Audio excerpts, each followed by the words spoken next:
दोस्तों आदाब, मैं हूं मोनिस सनवर। आप देख रहे हैं मुंसिफ टीवी का खास प्रोग्राम विभाग मुंसिफ।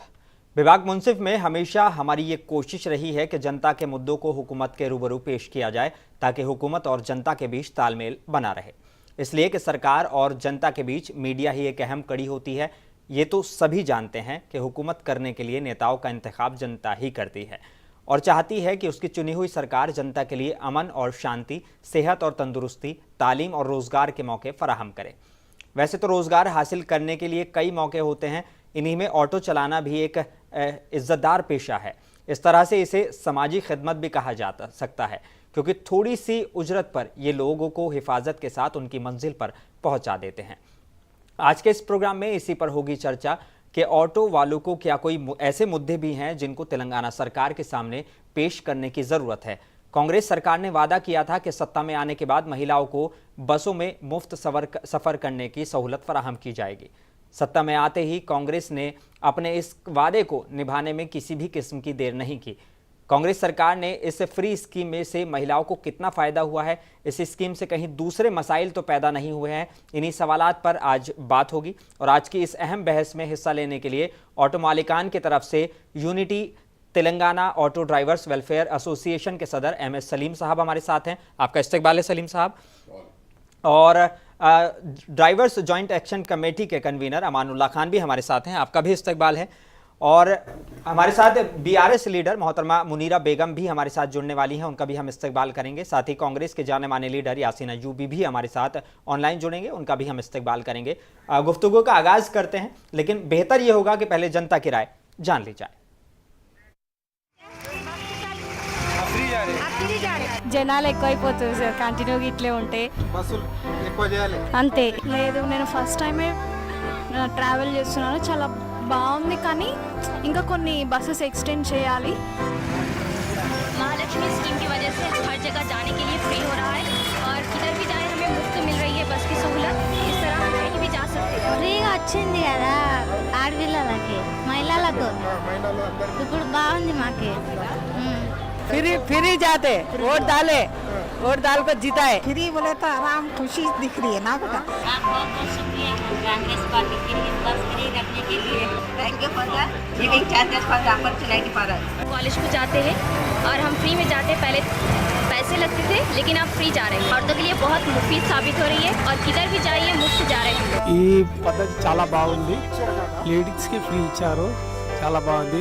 కాకపోతే ఇంకా స్ట్రెంత్ పెంచాలి, బస్ సంఖ్య పెంచాలి అని నా అభిప్రాయం. దివ్యాంగులకు కూడా ఫ్రీ జర్నీ ఇవ్వాలి. తర్వాత ఫిజికల్ అండ్ వాళ్ళకి ఏం ప్రిఫరెన్స్ రెస్పెక్ట్ ఇస్తలేరు సార్, వాళ్ళని కసురుకుంటున్నారు.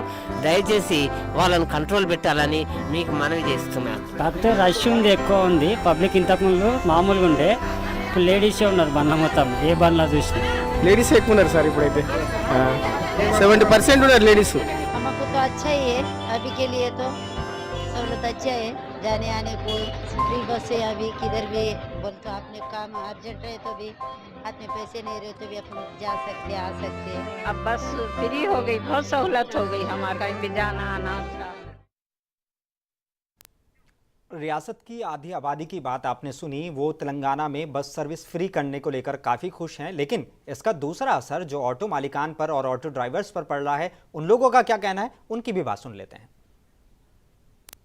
दिया है जब से अभी तक के लिए हम लोगों को 100-150 रुपए भी घर को लेके जाने के लिए बड़ी मुश्किल है। मैं रेवंत रेड्डी साहब से गुजारिश करता हूं कि हमारे लिए भी कोई जीने के लिए, हमारे लिए भी कोई मसला हल करे। बस हाँ, जो तो फ्री करने के वजह से ऑटो ड्राइवर का तो कारोबार और डिम हो गया है। इससे पहले से ओला उबेर जो ऑनलाइन का जो कारोबार था उससे तो और परेशानी थी, वो तो अभी दूसरी परेशानी और हो गई। डेली के 4-5 तो कमाने के थे हम, अलहमदिल्ला अब तो उतना भी नहीं कर रहा गाड़ी का। ये फ्री करके तो और मुश्किल में पड़ेगा। 200 रुपये होना मुश्किल हो जा रहा है भाई। पैसेंजर बैठ रहे हैं ऑटो में, सिर्फ बस के पीछे ही भाग रहा है। सुबह से ठहरे हुआ हूँ पैसेंजर क्या से, एक पैसेंजर नहीं आ रहा। बसों को फ्री करने के तरफ से बहुत प्रॉब्लम हो रहा कि डेली हम 400-500 कमाने वाला आजकल कुछ भी नहीं कमा रहे। హలో, मैं ఆటో చలాతూ సాబ్. అరే मेरे నలుగురు ఆడపిల్లలు ఉన్నారు, నేను ఎట్లా బతకాలి? నా ఒకరి మీద ఆధారపడి ఉన్నారు. మా భార్య, నేను, మొత్తం మా కుటుంబంలో 6 మందిని, 4 పిల్లల్ని నేను దాకాలి. ఆటో కొడితే 200-300 రూపాయలు కూడా అయితే లేదు, ఆటో కిరాయి కూడా వెళ్తలేదు. సీఎం సాబ్ ఎట్లా చేసి మాకు రిక్వెస్ట్ చేసి ఏదో ఒకటి సాయం చేయండి సాబ్. रोज का कारोबार भी है, परेशान है, क्या करना गरीब ऑटो वाले, कैसा करना, ये बसा के काम फ्री कर दिए तो ऑटो वाले किधर जाना। मिर्ची चटनी कोई बदल 10-20 रुपए भी नहीं दे रहा, अड़ोस पड़ोस वाला कहाँ से लाएंगे बोलो गरीब आदमी। आप भी कुछ रविंद्र रेड्डी साहब स्कीम निकालो, हम गरीब लोगों के हाथ से फिर मदद करो आप हमारी। रेवंत रेड्डी साहब ये जो स्कीम निकाले आप बहुत बेकार निकाले, आखिरी फेल कर दिए स्कीम निकाल के। ये पढ़े लिखे तो वाले क्या है, ऑटो नहीं चलाते साहब, गरीब आदमी आके शहर में ऑटो चला रहे तेलंगाना में, पढ़ने लिखने वाला कार में बैठ के आपको जा रहा। अब ये घर के किराया कहाँ से निकालना, हम हैदराबाद शहर में रह के गाँव छोड़ के गाँव में आके जी रहे, पूरा भैजन में मिला दिया हमारे। घर का किराया है, ऑटो का किराया है, सुबह से शाम तक 7 बजे से ठहरों में 150 रुपये का कारोबार करूँ, 100 रुपया याद चलाऊँ गाड़ी में, घर को क्या लेके जाऊँ, जोरू को क्या खिलाऊँ, बच्चों को क्या खिलाऊँ। किराए का ऑटो है मेरा, किराए का घर है, 4 लड़के हैं, मैं एक बच्ची की शादी करा, रोज तो घर में पुकारा हो रहा है, जोड़ों के साथ झगड़े हो रहे, क्या है कारोबार कर रहे क्या कर रहे, बसें ज्यादा फ्री कर दिए तो कैसा होगा क्या होगा, जिंदगी कैसे गुजारेंगे। ऑटो का किराया निकला तो पालेंगे किसी को भी, और घर का ओनर भी, गाड़ी वाला ओनर खुद के बोल रहा, मैं तो गाड़ी लेके आके रख दो बोल रहा, ना कैसे जीना।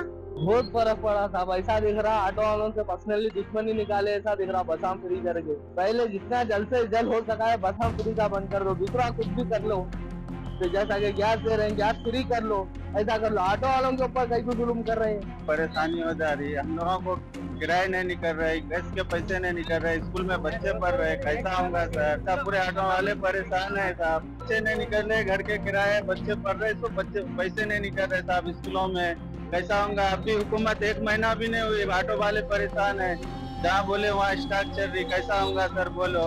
से ये नई जो हुकूमत है हमको इतना प्रॉब्लम कर दी, इतना प्रॉब्लम कर दी, हम बोल नहीं सकते। हम हमारी तकलीफ को कौन सुनाएंगा बोलो, हमारी तकलीफ को कौन पकड़ेगा।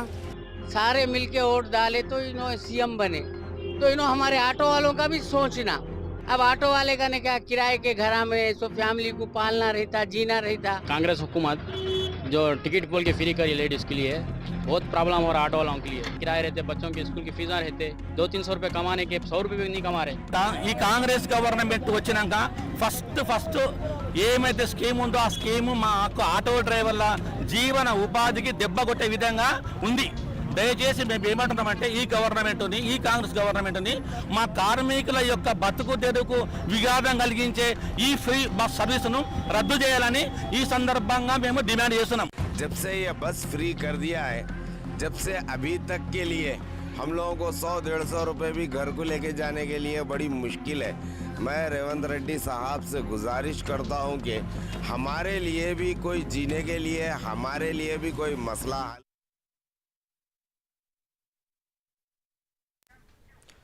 तो हमने दोनों पक्षों को सुना है, जहां पर इस बस सफ़र को फ्री करने के बाद महिलाएं खुश हैं, लेकिन कहीं ना कहीं जो ऑटो ड्राइवर्स हैं उनकी जो आमदनी है वो बिल्कुल घट गई है।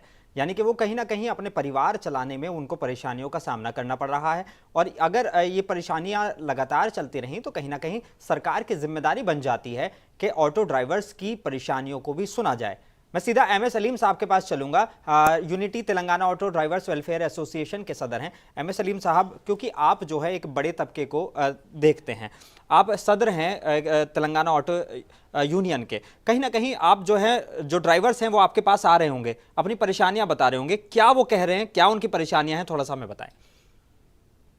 मेरा नाम सलीम है, मैं आपसे ये बोलना चाह रहा हूँ जी कि जब से बस फ्री हुआ है हम ऑटो वाले इतना परेशान हैं जी कि गैस के पैसे नहीं निकल रहे, किराया नहीं निकल रहा और घर के पैसे नहीं निकल रहे। तो जो है ना, हम महिलाओं को फ्री दो बोल के नहीं बोल रहे जी, एक अच्छी गवर्नमेंट आ रही है, ऑटो ड्राइवरों का भी जो है ना हम सपोर्ट करो बोल के बोल रहे। तो ऑटो ड्राइवरों को भी जो है ना वैसी मदद करो जैसा कि महिलाओं को करें। तो लिहाजा आज कल ऑटो वालों का कुछ भी नहीं गुजारा निकल रहा। तो 9 तारीख से जो है ना पूरे ऑटो वाले परेशान हैं। यहाँ पे हैदराबाद में ही नहीं, पूरे तेलंगाना में पूरे ऑटो ड्राइवर्स परेशान हैं। बिल्कुल, आप दिन पे दिन मीडिया के जरिए देख सकते हैं, आप पेपर के जरिए देख सकते हैं कितना ऑटो वालों के ऊपर जो है ना बोझ आ गया है। हम ये नहीं बोले, हमारी भी माँ बहनें जो है ना बस में फ्री जा रहे, लेकिन उनके 10-20 रुपए बचाने के लिए हमारा जो है ना पेट पे मार के आप उनको जो है ना फ्री करने से हमारा बहुत तकलीफ हो रही। तो हम गवर्नमेंट से ये मुताबिला कर रहे हैं कि हमारे बारे में भी कुछ सोचो आप, जितना जल्द से जल्द जो है ना, ये गारंटीज में आपके 6 गारंटीज है जी, उसमें जो है ना लेडीज का पहले लगा दिया आप। जी। उससे पहले आप गैस फ्री देना था, 500 रुपए गैस फ्री दिए तो पूरे तेलंगाना को जो है ना सपोर्ट मिलता था। और उसके बाद जो है ना 200 यूनिट आप करंट फ्री देते बोले, उसको भी जो है ना ऑटो ड्राइवर को जो है ना 200 यूनिट फ्री मिलने से उनको भी जो है ना सहूलत होती थी। अब वो सब छोड़ दे के जो बस फ्री बोल के लगा दिए, तो बस में जो है ना लेडीज को कितना रहता सीटिंग कैपेसिटी, 1/3 रहता जी, तो उसके बाद से पूरा जेंट्स रहता।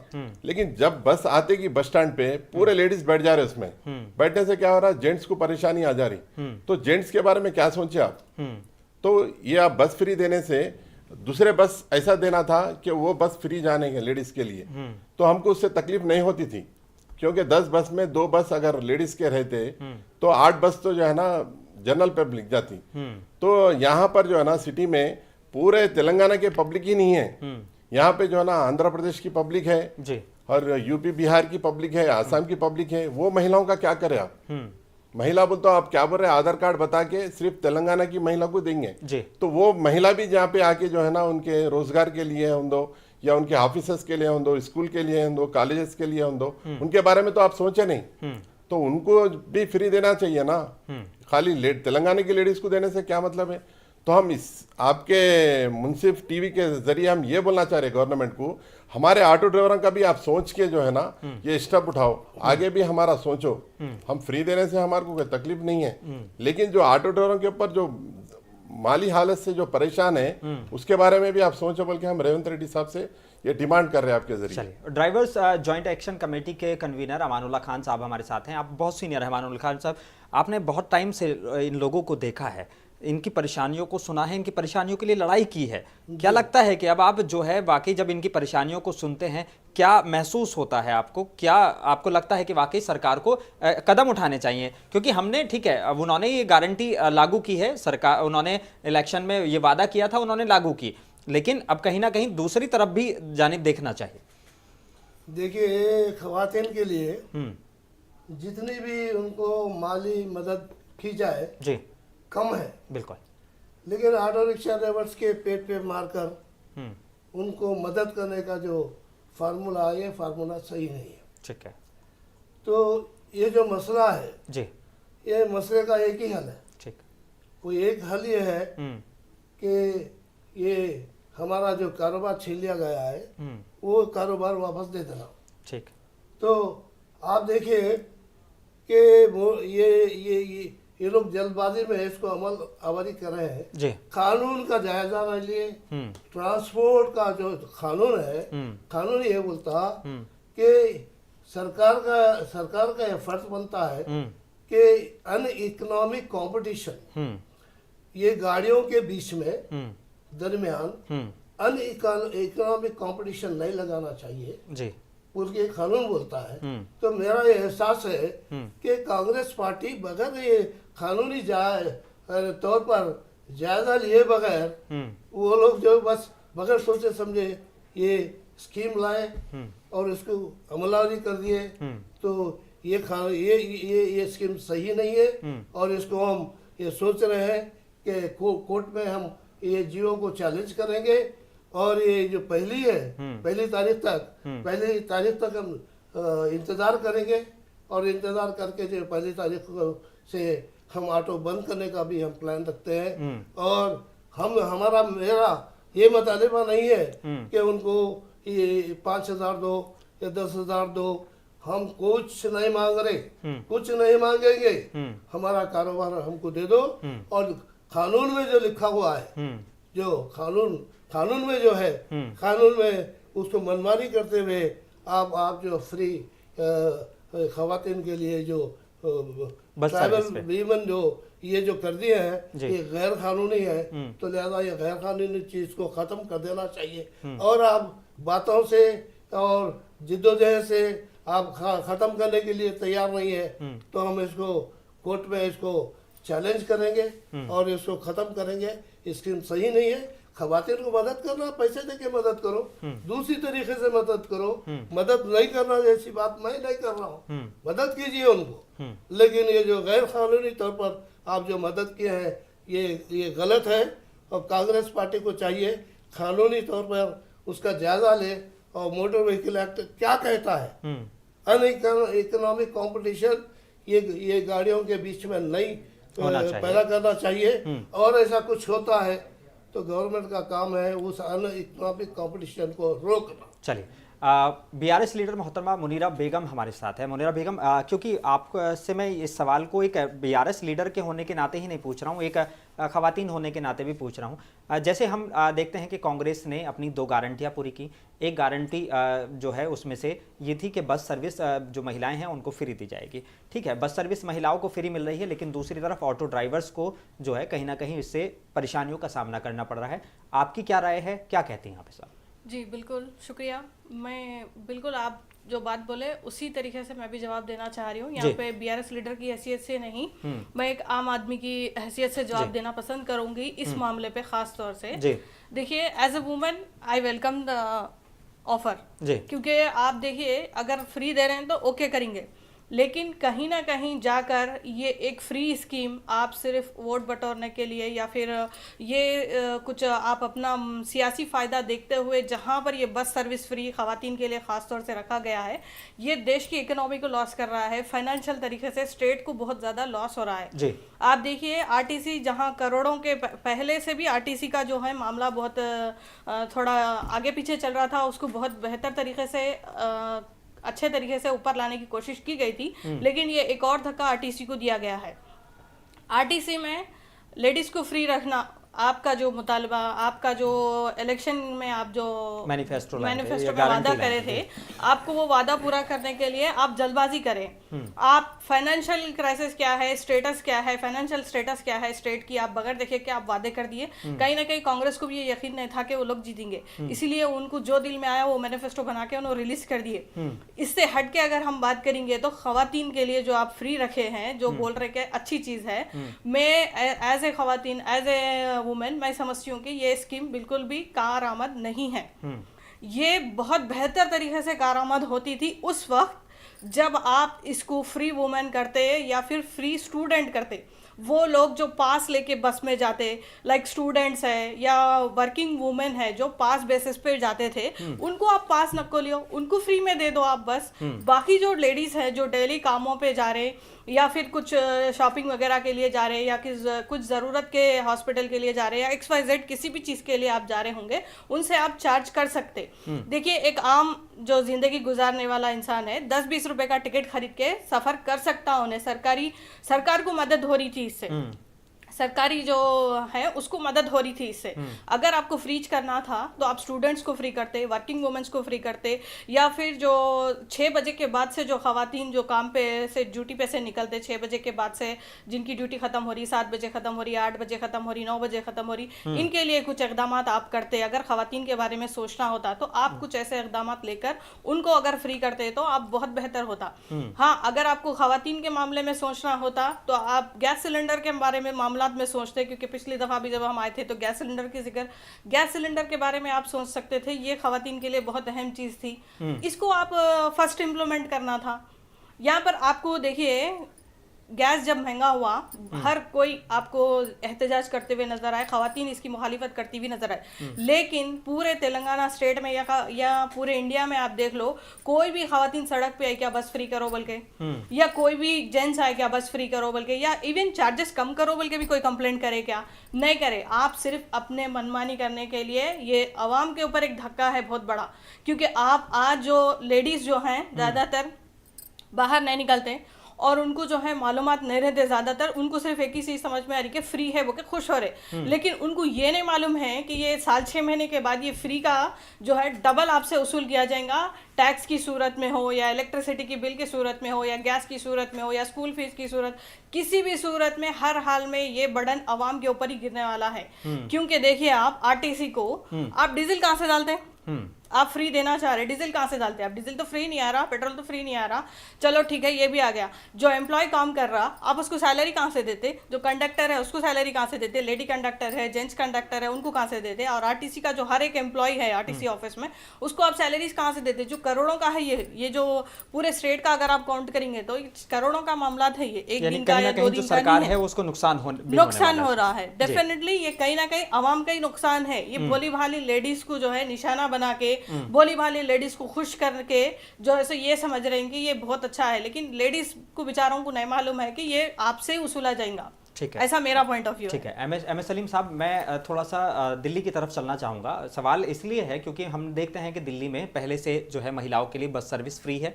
वहाँ पर जो ऑटो ड्राइवर्स हैं उनको दूसरी स्कीम से जो है दिल्ली की सरकार ने जोड़ने की कोशिश की है ताकि जो उनका नुकसान हो रहा है वो सहूलियात उनको वो मिलती रहें।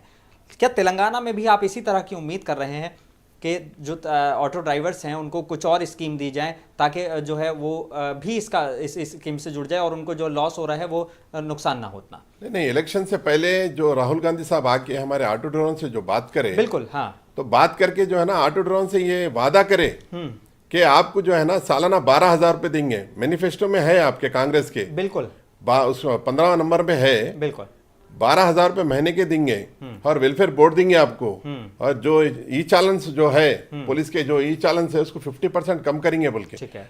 और जो भी एक्सीडेंटल स्कीम से 5 लाख रुपए देंगे बोल के हमारे ऑटो ड्राइवरों को जो है ना एक कंफ्यूज में रख के जो है ना हमारा वोट ले लेके इन्हों जो है ना इख्तिरात में आ गए।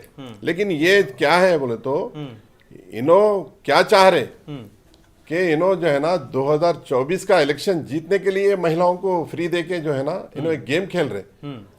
उसके बाद जो है ना इन्हों नहीं दे सकते। ऑलरेडी आरटीसी बस जो है ना नुकसान में चल रहा था जी। अब फ्री देके कहां से इन्हों जो है ना डेवलप करेंगे। पहले जो है ना यहाँ पे बजट नहीं है, दुनिया का जो है ना लास्ट में है गवर्नमेंट, तो आप जो है ना फ्री देने से और जो है ना ज्यादा तकलीफ आएंगी। तो 2024 इलेक्शन जीतने के लिए जो है ना ये एक बहाना है और ये कर्नाटक में भी करे इन्हों और यहाँ पर भी करे। लेकिन ये ज्यादा दिन चलने वाली नहीं है, ये स्कीम बहुत जल्द से जल्द खत्म होने वाली है स्कीम। ठीक है। अमानुल्लाह खान, आपसे मैं एक सवाल ले लेता हूँ। सवाल इसलिए यहाँ पे ज़रूरी हो जाता है कि ठीक है उन्होंने जो है इस स्कीम्स के बारे में बताया गया और ऑटो जो ड्राइवर्स थे उनके लिए भी उन्होंने स्कीम्स की कि भाई आपको हम 12,000 देंगे, उसके अलावा और चीज़ें हम आपको देंगे। क्या लगता है कि अगर इस स्कीम को अगर सही से एक सोच समझ कर लागू किया जाता तो ज़्यादा बेहतर होती? जल्दबाजी हुई इसको स्कीम को फौरन लागू करने में? सर हम मुतमादिल तौर पर कुछ भी देंगे हम उसके ख्याल नहीं है जी। 12,000 रुपये देंगे सालाना और ट्रांसपोर्ट मिनिस्टर साहब बोले कि ये मसले मसाइल मैं जल्दी मीटिंग करके जी हाँ आपके मसले मसाइल हल करूँगा, ऐसे ऐसा तयखुद दिया गया है। लेकिन हम उसके ख्याल नहीं है। सिर्फ हम हमारा एक ही डिमांड है, हमारा जो बिजनेस है हमको लौटा दीजिए। हमारा जो कारोबार बिगड़ा है वो कारोबार फिर से हमारा उसका तरीका क्या है? नहीं, हम दूसरा मानने को तैयार नहीं है। उसका तरीका क्या है आपके हिसाब से? इस वास्ते मोटर व्हीकल एक्ट क्या बोल रहा जी, आप क्या कर रहे? आप कौन होते अपनी मर्जी चलाने वाले? मोटर व्हीकल एक्ट क्या बोलता है? अन इकोनॉमिक कंपटीशन नहीं होना चाहिए। फिर आप अपनी मर्जी चलाने वाले क्यों? आप अगर आपका अगर कोई इलेक्शन जो प्रॉमिस है तो वो जो कायदे कानून के उस दायरे में होना चाहिए। कायदे कानून से हटके आप कैसा वादा करते हैं? आप कोई ऐसी बात ही नहीं है, कोई कानून में गुंजाइश ही नहीं है कि आप खवातीन को जो फ्री ट्रैवल दे दें। नहीं है, ये गाड़ियों के दरमियान जो है यानी इकोनॉमिक कंपटीशन को रोकना हुकूमत की जिम्मेदारी है। It is the duty of the government to stop ये इसको रोकने का नहीं। चलिए अब जो है सरकार क्योंकि सिवाय एक चीज हमारा कारोबार हमको लौटा दो, इससे हटके हम कोई चीज नहीं मानते। फिर और दूसरी चीजें ये करेंगे वो करेंगे, हम दूसरी बातों को हम मानने वाले नहीं है। और जो भी हमारे मुतालिबे हैं उसके लिए हम जो हल करने के लिए हमको जो जिद्दोजहद करना है हम करेंगे। लेकिन आप बोलेंगे इसके बजाय ये ले लो, इसके बजाय वो ले लो, हम इसके बजाय उसके बजाय कुछ नहीं। हम कोई भी ये अनएक्सेप्टेबल हमको ये ऐसा कोई भी ऑफर देंगे तो हम उसको कबूल नहीं करेंगे। हमारा बिजनेस हमको दो, हमको इज्जत से जी रहे थे, हमको इज्जत से जीने दो। और ये प्रपोजल्स देके आप बोलेंगे ये ले लो वो ले लो, नहीं। और मिनिस्टर साहब मीटिंग करेंगे तो उनके सामने हम मैं कंडीशन रख रहा हूँ, पहले ये इसको ख़त्म कर दो, ये स्कीम को ख़त्म करो, फिर तो आप नहीं बोले तो हम आपकी मीटिंग को बायकॉट करेंगे। पहले हमारा बिजनेस हमको लौटा दो, उसके बाद में कोई मीटिंग करते हैं, मीटिंग कीजिए हम मीटिंग अटेंड करेंगे, वरना हमको जो जिद्दत करना है 1 तारीख को ऑटो की हड़ताल भी हम करने जा रहे हैं और इसके लिए लड़ेंगे। तुम गैर कानूनी, अगर आप जो कर रहे हैं स्कीम कानूनी हो तो कोई बात नहीं, हम मान लेते, ये गैर कानूनी है, गलत है, हम हाई कोर्ट में इसको चैलेंज करेंगे और ये गलत है। आपको किसी ने कह दिया, आप मशवरा लेना था, आप लीगल एक्सपर्ट से मशवरा लेना था, ट्रांसपोर्ट से जो कानून है उसकी रोशनी में क्या करना चाहिए क्या नहीं करना चाहिए, बगैर मशवरा करें आप कुछ भी, आप वोट के खातिर, इलेक्शन के खातिर कुछ भी फैसला ले लेंगे, ये गलत है, हम इसको नहीं मानते। हमारा एक ही मुतालिबा है कि हमारा बिजनेस हमको वापस लौटा दीजिए, हम इज्जत से मेहनत से हम जिएंगे। आप बोलेंगे महीने को 25,000 देते, हमको नहीं होना, 1 रुपया नहीं होना, हम मेहनत करके जिएंगे।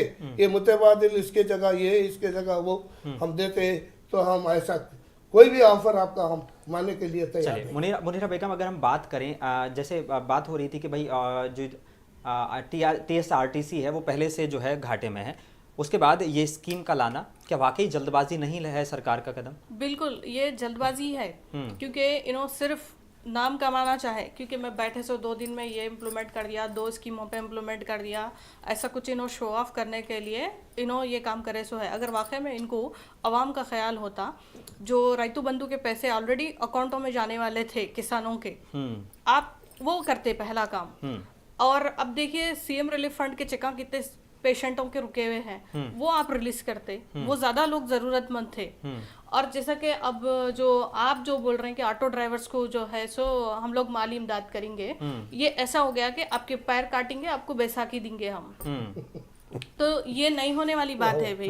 आप क्यों अच्छे खासे आदमी का आप जो है उन्होंने कमा के जीना चाह रहे हैं। देखिए एक ऑटो ड्राइवर की बात नहीं है, ये कैब ड्राइवर्स है या XYZ जो भी, अब जो उबर के जो बाइक्स वाले भी थे, बच्चे जो है कर रहे थे, रोजगार उनकी भी चल रही थी, जो लेडीज जो थे राइड्स दे रहे थे, तो उन सब के लिए, क्योंकि एक आदमी जब कमा रहा है तो वो आदमी अपना घर संभाल रहा है, अपने बच्चों के स्कूल की फीस बन रहा है, घर का किराया दे रहा है, इलेक्ट्रिसिटी बिल पे कर रहा है, राशन डाल रहा है, इन सबको आप खत्म करके जो है सो मैं सालाना कुछ आमदनी, आपके एहसान के तले वो लोग क्यों जीएंगे भाई? वो खुद मेहनत करके कमाना चाहते हैं। देखिए आप जो है सो अवाम को जो है सो आप खुद लाचार कर देना चाह रहे हैं, आप फ्री की आदत डाल के लालच लगा के पब्लिक को जो है सो और माजूर कर देना चाह रहे हैं, जो अवाम खुद मेहनत करके कमा के जीना चाह रही। आप मुझे बता दीजिए, कोई लेडीज बता दीजिए जो डिमांड करी होंगी कि फ्री बस दियो बोल के, आप सिंगल बता दीजिए, एक वुमेन बता दीजिए। आप अगर आपको बस फ्री करना रहता, वाकई में अगर आपको खवातीन का ख्याल रहता, आप सीनियर सिटीजन्स को फ्री करना था, स्टूडेंट्स को फ्री करना था, वर्किंग वुमेन्स को फ्री करना था, अभी नहीं करना था बल्कि भी नहीं। लेकिन अगर आप देखिए आपकी एक स्कीम के इम्प्लीमेंट की वजह से हज़ारों ख़ानदान परेशान है, इस वक्त हज़ारों लोग परेशान हैं।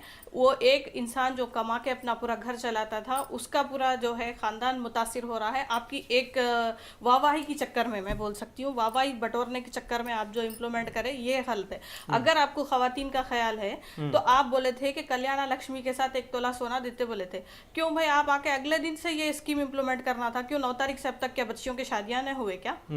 ये बच्चियों को सहारा हो जाता था ना। अगर उनके माँ बाप को आप देखिए, जो स्कीम आने के लिए टाइम लग रहा था, आप जल्दी कराइए। रेवेन्यू ये जो भी मंडल से हो रहा है या कलेक्टर ऑफिस से जो भी हो रहा, इस स्कीम पे इम्प्लीमेंट कराइए आप। खवातीन को ये सबसे बड़ी मददगार चीज है ना भाई। एक बच्ची की शादी कर दी, उनको 1 तोला सोना मिल गया, तो ये माली इमदाद बेहतर है ना। बनिस्बत आप 20-30 रुपए का फ्री टिकट दे के, आपके लिए 20-30 रुपए ऐसा बोल रहे हैं कि लेडीज के लिए बहुत फ्री है, क्या काम आ रहा बोलो आप मेरे को। जितनी भी खवातीन, जितने भी हम लोगों से मिले, पूछे क्यों जा रहे हैं भाई बस में, बता फ्री उन्दी का जस्ट कैजुअल का पोयो सुनो, फ्री है ना, बस ऐसे कैजुअली निकले हम लोग देखने के लिए। मतलब उनका कोई मोटिव नहीं था कि हम बहुत ज्यादा इंपॉर्टेंट काम से जा रहे हैं। आपको 100 लोगों में से अगर आप भी इंटरव्यू करने जाएंगे ना, 100 में से कोई एक 10 लेडीज मिलेंगे जो बोलेंगे कि हाँ हम लोग पास लेके ड्यूटी को जाते थे, हमको सहूलत हुई बोलने वाले। 100 में से 10 लोग भी नहीं मिलेंगे मुश्किल से। स्टूडेंट्स रहेंगे बहुत बोले तो आपको, अदरवाइज बाकी के कोई ऐसे खास मोटिव से बाहर नहीं निकल रहे लेडीज़, क्योंकि हम एड्स में भी देख रहे हैं, हम खुद भी पर्सनली जब लेडीज़ से पूछ रहे तो जस्ट कैजुअली निकले, फ्री है बोल रहे ना, देखने को निकले ऐसा। तो ये उन लोगों को एक मतलब एक आप जो है सो ख़राब कर रहे हैं लोगों को, आप आवाम को जो है मुफ्त की चीज़ें देकर आवाम को ख़राब कर रहे हैं। कोई आवाम आपसे नहीं पूछी कि आप फ्री दियो बोल के, आप किसानों को फ्री दियो, आप किसानों को बीज फ्री दियो, किसानों को हल फ्री दियो, उनका खर्चा माफ़ करते बोले थे, कहाँ है आप उनका खर्चा माफ़ करो, और जो है सो उनका इंश्योरेंस बढ़ाओ, या जो भी देखिए एक किसान पूरे देश को खाना खिला रहा, अगर आपको वाकई में आवाम की फिक्र है, अगर आपको वाकई में खवातीन की फिक्र है, किसान के घर में क्या औरत बच्ची नहीं है क्या, एक ऑटो ड्राइवर के घर में औरत बच्ची नहीं है क्या, उसके घर में माँ बहन बेटी नहीं है क्या, ऑटो ड्राइवर के और बोलते सो किसान के घर में नहीं है, आप दियो भाई, उनको फ्री दियो, किसान को बीजा फ्री दियो, हथियार उनका जो है वो फ्री दियो, हल जो चलाते वो फ्री दियो, उनका ट्रैक्टर का डीजल फ्री दियो। आप किसान को जो है करंट कट करेंगे, उनका जो है रोकेंगे, जो स्कीम है वो रोकेंगे, लेकिन ये शो ऑफ के गामा करेंगे बोले तो मेरे ख्याल से ये थोड़ा ठीक नहीं है। चलिए एमएस सलीम साहब, मैं फिर से आपकी तरफ आऊँगा। अगर हम इस स्कीम से थोड़ा सा पहले चलते हैं, मैं जानने की कोशिश कर रहा हूँ कि कितने एक ऑटो ड्राइवर जो था वो कितने रुपए कमा लेता था, किस तरह की उसकी आमदनी थी, किस तरह का उसका डेली शेड्यूल था, अब उसमें क्या बदलाव आया है, मैं उस चीज़ को आपसे समझना चाह रहा हूँ। पहले जो ना टीआरएस गवर्नमेंट थी जी, जो 9 साल 6 महीने जो टीआरएस गवर्नमेंट करी जी, उसमें जो है ना ऑटो ड्राइवर दिन के 3,000 रुपये कमाता था जी, उसमें जो है ना किराया और गैस का जाके उसको कम से कम 1,000-1,500 रुपये बचते थे जी। आज 9 तारीख से जो कांग्रेस गवर्नमेंट आई, ये स्कीम स्टार्ट हुए बाद से ऑटो ड्राइवर 500 रुपये कमाने के लिए भी मुश्किल हो जा रहा जी। तो बहुत परेशान है आज का ऑटो ड्राइवर। और हर जगह देखिए अब तेलंगाना में एजिटेशन स्टार्ट हो गया है, ये ज़्यादा दिन चलने वाला नहीं है और इसको जल्द से जल्द ख़त्म करने से, या नहीं तो बुला के अगर बातचीत करने से, मैं मुंसिफ टीवी चैनल से ये मुतालबा करूँ कि रेवंत रेड्डी साहब से, सीएम साहब से जल्द आप वहाँ तक हमारी आवाज़ पहुँचा के, ट्रांसपोर्ट मिनिस्टर से हमारी मीटिंग करा के हमको भी जो है ना इंसाफ होना, क्योंकि बहुत परेशान है ऑटो ड्राइवर्स जी। कुछ भी अर्निंग नहीं है, डेली 500 कमाने के भी काबिल नहीं हो सका, क्योंकि उसको गिराकी नहीं है। मतलब पहले अच्छा खासा वो 3,000 रुपये कमाता था, उसमें कितना कम से कम आप सीएनजी या तेल के लिए सब जाके 1500 तो कमा लेता था। अच्छा, घर को लेके जाता था, जो अब कहीं ना कहीं नहीं मिल रहे हैं, नहीं मिल रहा, क्योंकि सवारियां जो हैं वो कम हो गई हैं। 500 रुपये तक मिल रहा, बस उतना ही कमाना मुश्किल होगा, सवारी नहीं है ना जी। अमानुल खान साहब, मैं आपसे जानना चाह रहा हूँ, कितने असल में आपको क्योंकि आपको एक आइडिया होगा, कितने ड्राइवर्स हैं सही मायनों में इसमें जो वाकई अपना ऑटो ओन करते हैं, कितने लोग जो है वो किराए पे होते हैं, और पूरा ओवरऑल कितना डाटा है आपके पास कि इतने लोग जो है ऑटो चलाते हैं? तकरीबन जो है इसमें ओनर्स मुश्किल से 40% तक है जी, बाकी 7% जो ओनर्स भी है, हाँ, तो फाइनेंस करके खर्चा लेके, और आजकल जो गाड़ियां जो है ब्लैक में बिक रहे हैं जी, और हुकूमत जो है नाहल है, इसको साबिका हुकूमत भी नहीं रोक सकी, और अभी ये मौजूदा हुकूमत की हम शिकायत नहीं कर सकते।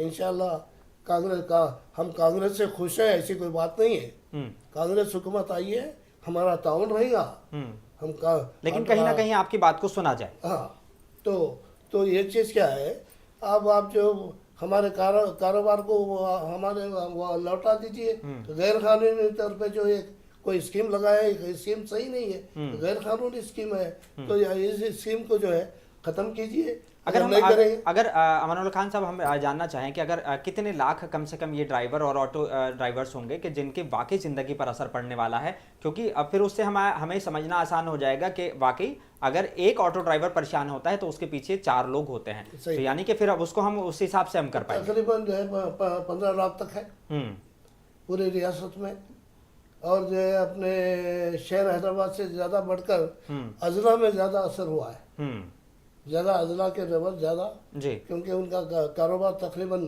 जो है ये ऑटो का कारोबार है, ये खवातीन बैठने से ही उनकी ज़िंदगी गुजरती है, और यहाँ पर जो बीवी के साथ शोहर भी वही बस में बैठ के चले जाते जी। हाँ, क्योंकि उनको लगता है कि मेरा आधा टिकट बचेगा जी।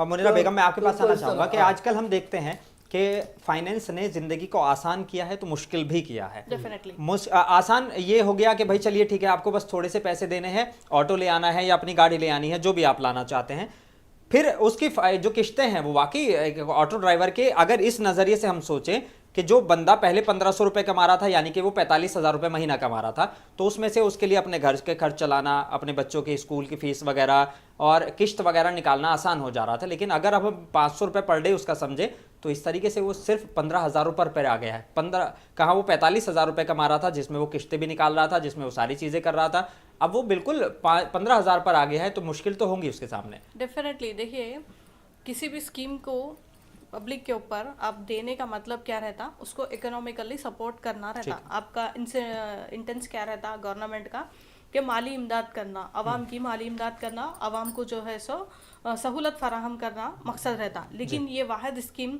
है जिससे आवाम को फ़ायदा नहीं उल्टा नुकसान हो रहा जी। जहाँ पर हम ऑटो ड्राइवर्स के बारे में देख रहे हैं, जैसा कि ये लोग 3,000 कमाते थे या 2,000 भी कमाते थे जी। 2,000 से भी अगर कोई बंदा 500 पे आ गया, डेली के 1,500 रुपये लॉस हो रहे हैं, तो उन्होंने कितने नुकसान में जा रहे हैं ये हम समझ सकते। जहाँ पर देखिए फिर भी सिटी में ऐसा वैसा आगे पीछे होकर लेडीज़ कुछ भी पैसे देके भी ऑटो में चले भी जाएंगे। लेकिन अजला की अगर हम बात करेंगे तो जो ख़वातीन जो लोकल, जो वहाँ का जो लोकल टूरिज़्म रहता, वो जो है ऑटो शेयरिंग ऑटो पे ज़्यादा रहता, या फिर जो है थोड़ा लॉन्ग डिस्टेंस वाला ऑटो भी रहा तो एक उन लोगों का एक फिगर मेंटेन करे हुए रहते हैं, ला के इतने में जाना है, इतनी दूर जाना है बोल के सब ऑटो वाले फिक्स रहते। लेकिन एक घरेलू खवातीन जब घर से निकले, उनको अगर लगा कि 50 रुपए में भी मैं वहां तक जा सकती हूँ, तो उन्होंने एक आधा घंटा वेट करके भी क्यों ना हो बस में चले जाते फ्री रहने की वजह से। लेकिन इससे जो है ऑटो वालों को जो है बहुत ज्यादा नुकसान हो रहा, क्योंकि इनके जो नुकसानात है अगर हम देखेंगे कि फाइनेंशियली अगर इनको देखा जाए तो इनको ऑटो, जैसा कि भाई बोले कि बहुत सारे लोग जो है ओनर्स नहीं रहते, जो किराए पे ऑटो लेके चलाने वाले हैं, तो उन्होंने जो है ऑटो का किराया क्या अदा करेंगे, उसमें गैस क्या फिल करेंगे, घर को क्या लेके जाएंगे। सपोज अगर किसी का ओन ऑटो भी है तो उसका डायरेक्टली कोई 5-10 लाख रुपए देके तो ऑटो नहीं लेके आते, या 2-3 लाख रुपए में भी अगर सेकंड हैंड ऑटो मिल रहा तो 2-3 लाख रुपए भी कोई देके नहीं लेके आते, उन्होंने डेफिनेटली उसको फाइनेंस कराते, क्योंकि ये तबका ही गरीब तबका है। इनके पास इतने पैसे अगर होते तो इन्होंने कुछ और भी कारोबार करते थे। जहां पर हमारे पास पैसे नहीं है हमारे भाइयों के पास, उन्होंने जो है फाइनेंसर के पास जा रहे हैं। फाइनेंस का मतलब ही ये है कि फाइनेंस, अब उसके ऊपर से अब उन्होंने जो है उसके ऊपर मिट्टी लगेंगी, इंटरेस्ट लगेगा, अगर उन्होंने टाइम पे नहीं करेंगे तो पेनल्टी गिरेंगी, तो ये कहीं ना कहीं इनके लिए बहुत ज़्यादा नुकसानदेह साबित हो रहा है। ये एक जनों का नहीं है मामला, एक ऑटो चलाने वाले एक घर में जो है सो कई लोग हैं, 8-10 लोग हैं, किसी के पास 4 बच्चे हैं, माँ बाप हैं, बहन भाई है, इन सबको देखते हुए चलना है। अगर एक शख्स जब घर से बाहर निकल के मेहनत कर रहा है तो उसको उसके पूरे ख़ानदान का बोझ उसके खांधे पर है। तो ये एक आदमी कमाना, अपने घर को चलाना, किराया देना है, या फिर जो है सो ऑटो का किराया देना है, या बच्चों के स्कूल की फीस है, या अगर कोई घर में कोई बुजुर्ग है तो उनकी दवाएं हैं, अच्छा बुरा है, सब चीज़ों को देखते हुए चलना है। तो ये कहीं ना कहीं इनके लिए ये हमारे हिस्सा हैं, ये लोग भी जो है हमारा हिस्सा है, तो हम कहीं ना कहीं हमारे ही हिस्से को एक डैमेज कर रहे हैं। ठीक है, एम.एस. सलीम साहब, मैं आपसे थोड़ा सा मैं समझना चाह रहा हूँ कि जैसे एक जो ऑटो ड्राइवर होता है उसकी ज़िंदगी असल में क्या होती है, क्योंकि कोई आप लोगों की कोई ड्यूटी टाइमिंग तो होती नहीं है जी। कभी रात में निकल जाते हैं, कभी दिन में निकल जाते हैं। इस तरीके से अगर वो इस तरह की ड्यूटी वो करता है और उसके बावजूद भी जो उसने एक दिमाग में सोचा हुआ है कि आज मैं कम से कम इतना घर पर कमा के लेके जाऊंगा, नहीं ले जाता, तो उसकी दिमागी कंडीशन क्या रहती है? वो मेंटली प्रॉब्लम आ जाता उसको। उन्हें जो है ना सुबह में निकल के आज जो है ना बच्चे का फीस बनना है या ना तो दवाई लाना है, जो सोच के उन्हें निकलते कि जो है ना उसको पहले गैस जलाना रहता जी, उसके बाद से उन्हें निकलेगा। गैस जलाने के लिए भी मैं देखता हूँ कि बहुत लंबी लंबी लाइनें लंबी लाइन रहती जी, तो गैस जलाने के लिए उसको प्रॉब्लम। फिर उसके बाद गैस जला के उन्हें पैसेंजर को देखा तो अब पैसेंजर नहीं है, उसमें एक परेशानी। तो इतना मेंटली उसको टार्चर हो जा रहा इसकी लाइफ जीने के लिए कि मैं बता नहीं सकता हूँ जी। उन्होंने सारे प्रॉब्लम्स रहते हैं ऑटो ड्राइवर्स को, उसको किराया देने का रहता, गैस देने का रहता, उसके बच्चे। एक ऑटो पे कितना, मतलब क्या 12 घंटे का चार्ज होता है या एक 24 घंटे का चार्ज होता है कि किराया उसको 24 घंटे का रहता। 24 घंटे के लिए कितना किराया कम से कम उसको देना पड़ता? नई गाड़ी रहे तो 400-500 रुपए किराया रहता, 500 रुपए। अगर पुरानी गाड़ी रहे तो 300-350 रुपए किराया एक दिन का, पूरे 24 घंटे का। तो वो भी निकालना है, वो भी निकालना है, CNG भी निकालना है, और गैस सवारी नहीं मिले तो वो एक अलग मामला, वो अलग मामला है जी। तो बहुत ही बर्डन उसके ऊपर गिर जा रहा है। अगर चलिए थोड़ा सा इस चीज़ को मैं समझने की कोशिश कर रहा हूँ, क्योंकि आप भी एक मान लीजिए एक ऑटो ड्राइवर हैं, तो आपके भी जो ख़ानदान में ख़वातीन होंगी। अगर जो सर्विस जो उनको अगर फ्री मिल रही है तो उससे क्या वाकई आपको लगता है कि पैसे नहीं बच रहे होंगे? अगर आपकी घर की महिलाएं सफ़र करना चाह रही होंगी तो क्या उससे आप बोले सर, बोलिए जी। मैं भाई की तरफ से मैं ये कहना चाहूँगी जी, देखिए, जहाँ पर भाई के पास अगर इन्हों किराए पे भी ऑटो लेके चला रहे या इनका ओन भी ऑटो है जी, और अगर इनकी खवातीन बस में फ्री फिर रहे, ठीक है, तो बनिस्बत उन्होंने बस में फ्री फिरने के इनके ऑटो में फिरना ज़्यादा बेनिफिट है मेरे ख्याल से। क्योंकि इनकी खवातीन जो बस में 20 रुपये या 50 रुपये का चार्ज होता होगा बहुत से बहुत बाहर गए तो, लेकिन इनके जैसे बहुत सारी खवातीन इसी चक्कर में बस में जाने की वजह से जो इनकी गाड़ी में कोई नहीं बैठ रहा, जो इनके लिए बहुत नुकसानदेह साबित हो रहा। तो अगर इन्हों सारा दिन भी या हाफ डे भी इनकी फैमिली को बाहर लेके फिरेंगे ना, तो भी इन्हों हाफ डे में भी वो पूरे पैसे कवर कर सकते हैं अगर बस फ्री नहीं है तो। जो पुराना सिस्टम चल रहा था बिल्कुल, अगर पुराना सिस्टम ऑटो रहा के तो वजूद को खतरा हो गया जी। ये जो स्कीम आई ऑटो रिक्शा के वजूद को खतरा हुआ है। दूसरे मानों में लाखों लोग बेरोजगार होने का खतरा हो गया है और इम्बैलेंस हो गया है, लाइफ का इम्बैलेंस, ऐसा तवाज़ुन बिगड़ गया है कि जीना मुश्किल हो गया है। तो सिवाय इसके के कारोबार वापस दे दो, हमारा बिजनेस हमको वापस लौटा दो, और हम किसी आप ये देंगे वो देंगे, इतने हज़ार देंगे उतने हज़ार देंगे, वेलफेयर फंड देंगे, वोट देंगे, कुछ भी देंगे नहीं देंगे अलग बात है, लेकिन हम अल्टरनेटिव किसी अल्टरनेटिव से मानने के लिए तैयार नहीं है। सिर्फ एक ही हमारा मतलब है कि ये स्कीम को ख़त्म कर दो, ये स्कीम को ख़त्म कर दो, ये हमारा मतलब है। और कुछ भी आप उसके जगह कुछ भी ये देंगे वो देंगे तो हम किसी बात को हम मानने के लिए तैयार नहीं है।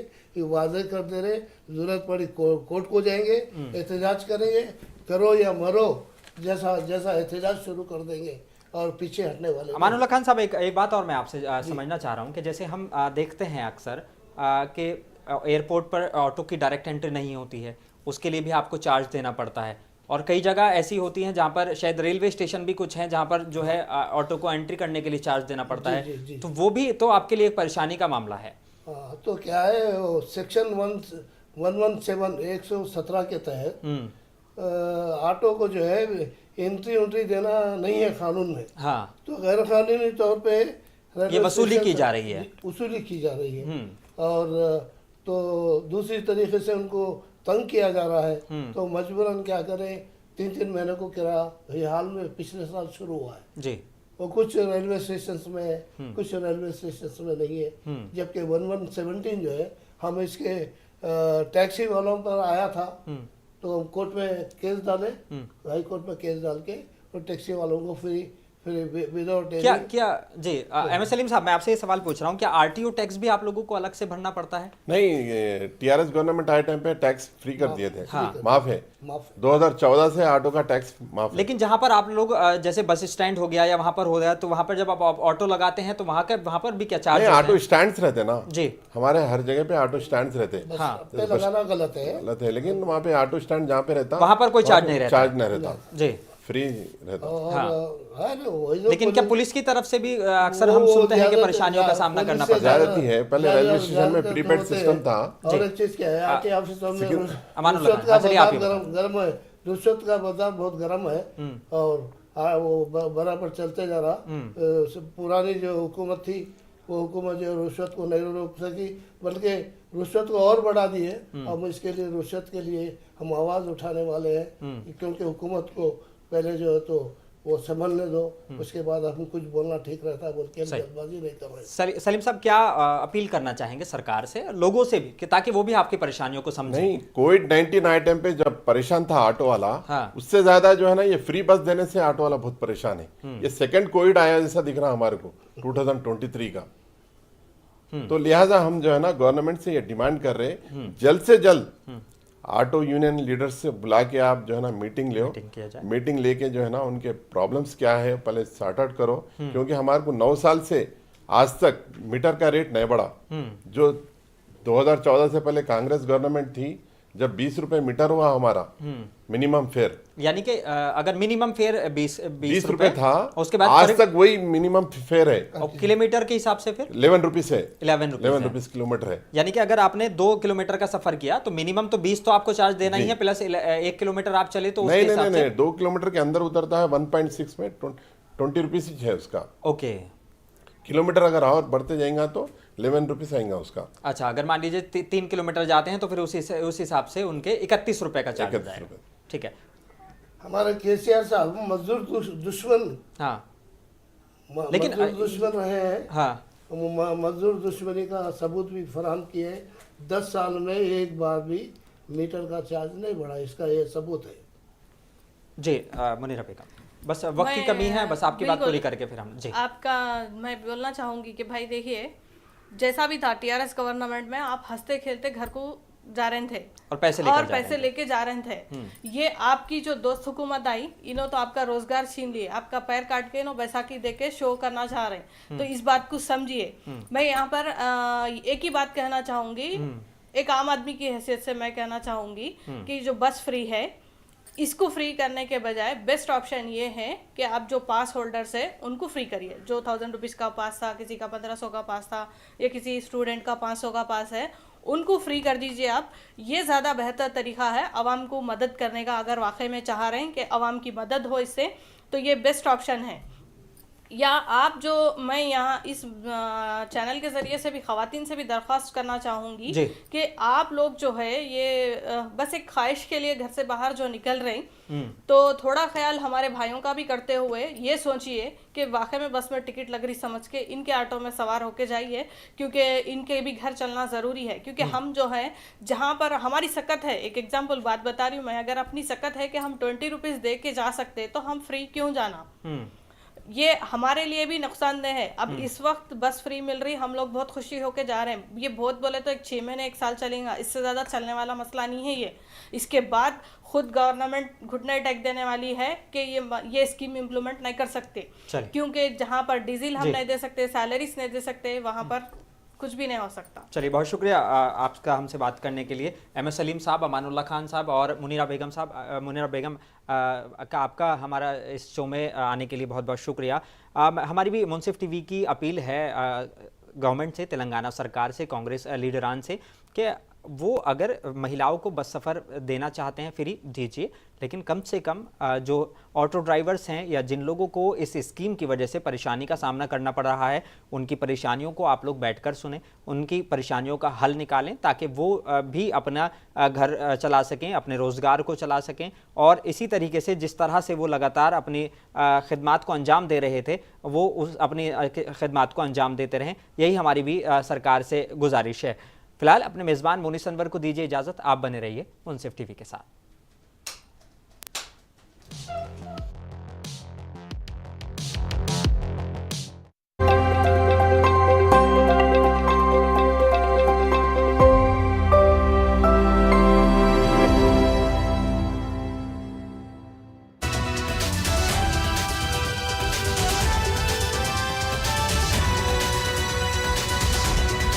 रोजाना देखें मुंसिफ टीवी का खास खबरनामा मुंसिफ जोहार, सिर्फ झारखंड रियासत की खबरें।